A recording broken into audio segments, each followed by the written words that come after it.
세계 스카우트 잼버리에 대한 감사원 감사 결과가 나왔습니다. 추진 주체의 역량이 전반적으로 부족하고 행사 준비 중요성에 대한 인식도 미흡했다는 지적입니다. 새만금 신항의 운영 방식을 둘러싼 군산시와 김제시 대립이 연일 표출되고 있습니다. 해양수산부 중앙항만정책심의위원회가 조만간 열릴 예정인 가운데 김제에서는 범시민 서명 운동까지 벌어지고 있습니다. 지난 9일 오전 김제시 신곡동의 한 단독주택에서 불이 나 소방서 추산 1,900만 원 상당의 재산 피해가 났습니다. 다행히 인명피해는 없었습니다. 10일 새벽 전주역에서 화물열차의 화차 뒷바퀴 한 개가 궤도에서 이탈하는 사고가 났습니다. 한국철도공사는 아침 7시쯤에 복구를 완료해 운행을 재개했습니다.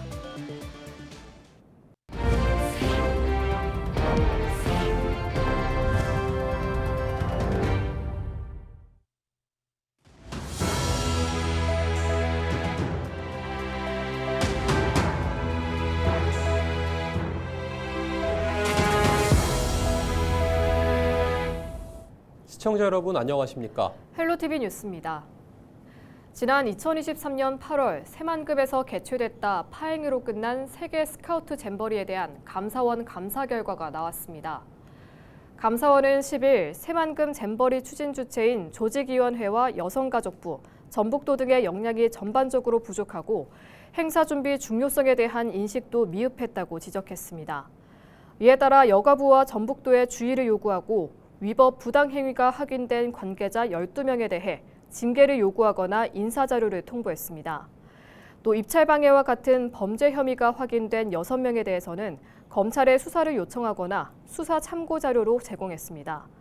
이와 관련해 김관영 전북특별자치도지사는 입장문을 통해 책임져야 할 부분에 대해서는 겸허한 자세로 수용하겠다며 올림픽 유치는 반드시 성공해내겠다고 전했습니다.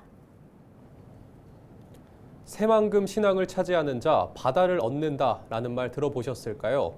행정구역 관할권 확보를 위한 군산시와 김제시 간 분쟁이 불거졌는데 새만금 신항의 운영 방식을 놓고 두 지역 간 대립이 연일 표출되고 있는 것이 가장 큰 원인으로 꼽힙니다. 이를 판가름할 해양수산부 중앙한망정책심의위원회가 조만간 열릴 예정인 가운데 김제에서는 범시민 서명운동까지 벌어지고 있는데요. 정명기 기자의 보도입니다. 내년 개항을 앞둔 새만금 신항입니다. 제가 서 있는 곳 바로 김제시 관할로 결정난 2호 방조제 구간과 마주하고 있는데요. 제 위쪽으로는 군산시 관할인 3, 4호 방조제가 위치해 있는데 이 신항이 군산항의 부속항이냐 아니면 국가가 관리하는 신규 무역항으로 지정되느냐에 따라 앞으로 관할권 결정에 상당한 영향을 미칠 것으로 전망되는 상황입니다. 여든이 넘은 이건식 전 김제시장이 다시 대중 앞에 섰습니다. 신항만이 바로 여기에 있습니다. 이 우리 김제 땅 2호 방조제 바로 코앞에 있어요. 코앞에. 근데 여기를 지금 살짝 해수 요동을 하기 위해서 한 700m 떼어놓다 보니까 이걸 섬이라고 지금 고집을 부리고 있어요. 섬이라고. 이게 섬입니까? 새만금 신항은 전북과 우리나라 발전을 위해서라도 군산항의 부속항이 아니라 별도의 신규 국가관리 무역항으로 지정하는 것이 타당하다고 역설합니다. 좋은 조건의 새만금 신항을 왜 부속항이라고 쪼그라들여가지고 열만 달라고 그러냐. 이게 말이 되냐. 이 국가관리 무역항은 전국적으로 지금 국가 예산이 많이 나옵니다. 새만금 항구를 먹어야 되겠는데 이 방법이 없다 이 말이에요. 우리 다 제도에서 보시는 것처럼 우리 바로 코앞에 있는데 그걸 달릴 방법이 없으니까 이제 부속항으로 떡 해서 신규 무역항 지정을 요구하는 서명운동도 한창입니다. 새만금 미래 김제시민연대가 나선 건데 시민과 출향인 대상 10만 명이 목표입니다. 전북 자치도의 발전을 위해서 한 개의 무역항보다는 두 개의 무역항이 당연합니다. 이렇게 생각합니다. 반면 군산에서도 새만금 신항을 군산항의 부속항으로 운영해야 한다는 목소리가 연일 이어지고 있습니다.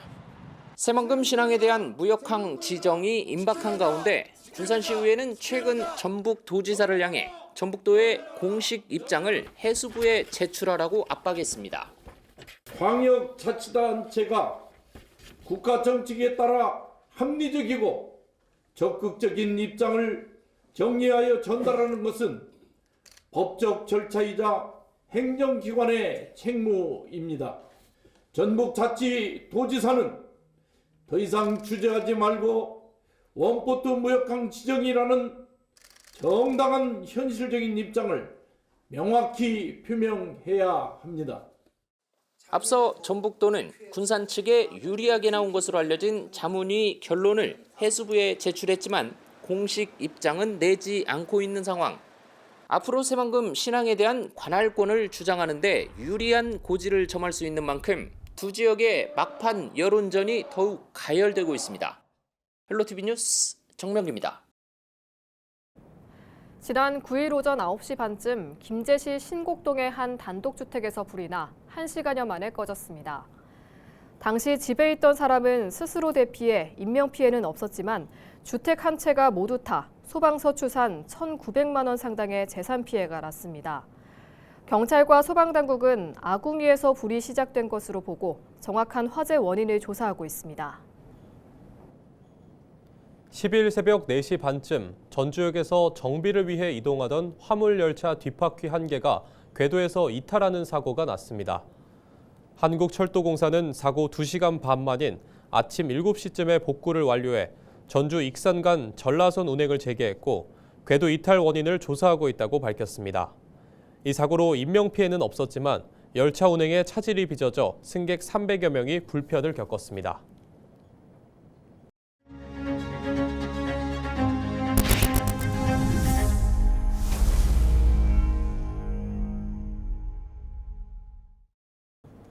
지난 3월에 발생한 경북 산불로 천년고찰 고운사, 운람사 등 국가유산이 잿더미로 변한 안타까운 일이 있었습니다.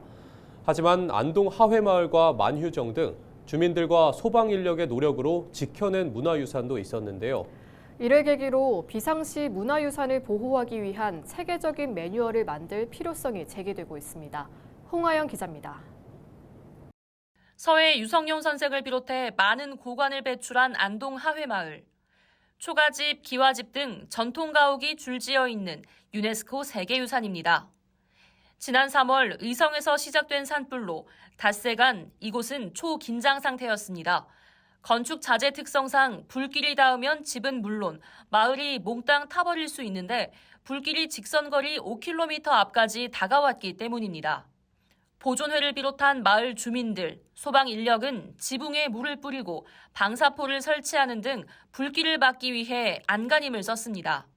마을에 있는 소화전을 틀어가지고 전부 초가에다 물을 다 뿌렸습니다. 전부 집집마다 다. 그래가지고 그 불똥이 들어와도 불이 나지 않도록 소방서에서 한 20대 이상의 그 소방차가 여기 와가지고 그 마을 전체를 에워싸가지고 대비를 철저히 했습니다. 주민과 소방이 철저히 대비한 상황에서 다행히 바람의 방향이 바뀌며 하회마을엔 화마의 발톱이 미치지 않았고 관광객이 함께하는 공간으로 남을 수 있게 됐습니다.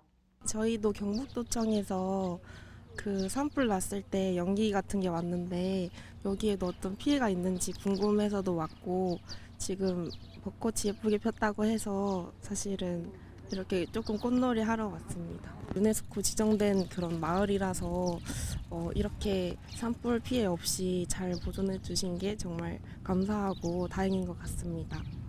지난 산불로 큰 피해를 입었던 안동시 기란면. 이 산은 능선 따라 불길이 닿았지만 이 아래에 있는 국가유산자료 만휴정은 다행히 화를 피했습니다. 기둥과 하단 부분에 방염포를 두르고 인근 만휴정 원림에 물을 뿌리며 문화유산을 지켜낸 겁니다.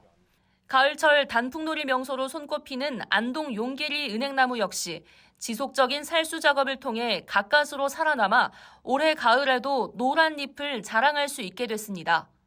이번 산불로부터 문화유산을 지키기 위해 안동시는 전통 사찰과 종택 등 15곳에 있던 유물들을 급하게 안전한 곳으로 옮겼습니다. 하지만 이번 산불로 피해를 본 유산도 있어 안동시는 재난 상황에 대비해 문화유산을 지키기 위한 국가 차원의 대응 요령이 필요하다고 강조했습니다. 저희는 뭐 선제적으로 한다고 하긴 했는데 그 가이드라인이 따로 없었거든요. 유산청에서 국가 차원에서 그게 가이드라인이 마련해지면 저희도 이번과 같은 국가 위기 시기에 소중한 우리 유산을 지킬 수 있도록 그렇게 열심히 노력하겠습니다. 기후 변화 위기 등에 따라 대형 산불 위험이 도사리고 있는 만큼 비상시 문화유산을 지키기 위한 표준 대응 요령을 만들어 놓는 것이 필요해 보입니다. 헬로티비 뉴스 홍아영입니다. 오는 5월 2일부터 나흘간 진행되는 제12회 부안 마실축제에서 순금 5돈짜리 골드바를 추첨해 증정하는 행사가 열립니다. 골드바는 총 6개로 올해 새로 개발된 부안군 대표 축제 캐릭터가 새겨져 있고 각각 지역 주민과 관광객 3명에게 증정될 예정입니다. 응모 방법은 축제 기간에 부안 식당이나 숙박업소, 행사 부스에서 3만 원 이상 사용한 영수증에 응모자 정보를 적어 응모함에 넣으면 됩니다. 5월 2일부터 열리는 부안 마실축제에 오셔서 황금몬 당첨의 행운도 누리시고 다양한 추억도 만들어 가시길 바랍니다. 최영일 순창군수가 LG 헬로비전에서 주관한 헬로 리더스 어워드에서 지속성장 리더 수상자로 선정됐습니다. 헬로 리더스 어워드는 전북과 서울, 부산 등 88개 기초지자체와 11개 광역지자체를 대상으로 진행됐습니다. LG 헬로비전은 전국 자치단체장 중 정책의 혁신성과 실효성을 기준으로 10명의 수상자를 선정했습니다. 최 군수는 전국 최초로 2세에서 17세를 대상으로 아동 행복수당 정책을 도입하면서 아동정책 시행계획 추진실적 평가에서 전국 1위를 차지하는 등 순창형 복지정책 추진 부문에서 좋은 평가를 받았습니다. 순창 군정을 이끄는 데 있어서 빠짐없이 차질 없이 국민들을 위해서 더 열심히 일하라는 채찍으로 알고 더 열심히 하도록 하겠습니다. 헬로리더스 최영일 순창군수 편은 오는 16일 밤 9시 25번 채널에서 전국 동시 방영됩니다.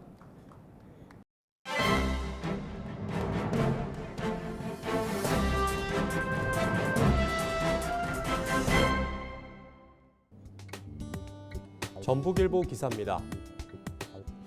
전북 지역 경제가 제조업 생산은 회복세를 보이고 있으나 소비 부문에서는 침체 국면을 벗어나지 못하고 있다는데요.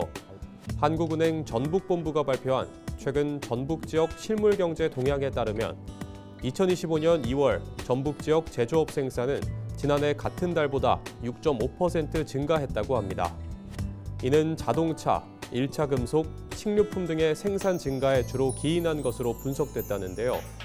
제조업 출하와 재고는 각각 지난해 같은 달보다 5.1% 증가했으며 재고율은 137%로 지난달보다 11.4%포인트 감소했다고 합니다. 경제 심리 지표도 다소 개선됐다는데요.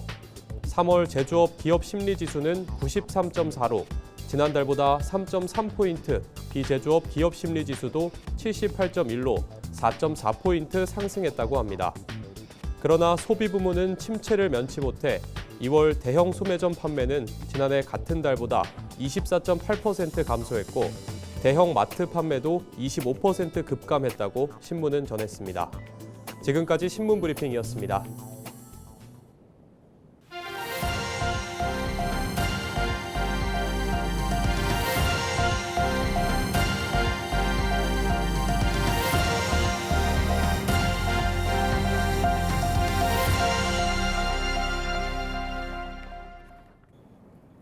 서거석 전북특별자치도 교육감이 뇌물수수 혐의로 경찰에 입건됐습니다. 전북경찰청은 서 교육감이 후보 시절인 지난 2022년 한 교사의 장학사 승진을 대가로 1,200만 원가량의 금품을 받았다는 의혹을 수사하고 있다고 전했습니다. 이에 대해 교육감은 입장문을 통해 뇌물을 받은 사실이 없다며 경찰의 정보공개 청구를 통해 고발인을 무고로 고소하겠다고 밝혔습니다. 이상으로 뉴스를 마칩니다. 저희는 언제나 지역민 여러분과 함께합니다. 시청해주신 여러분 고맙습니다.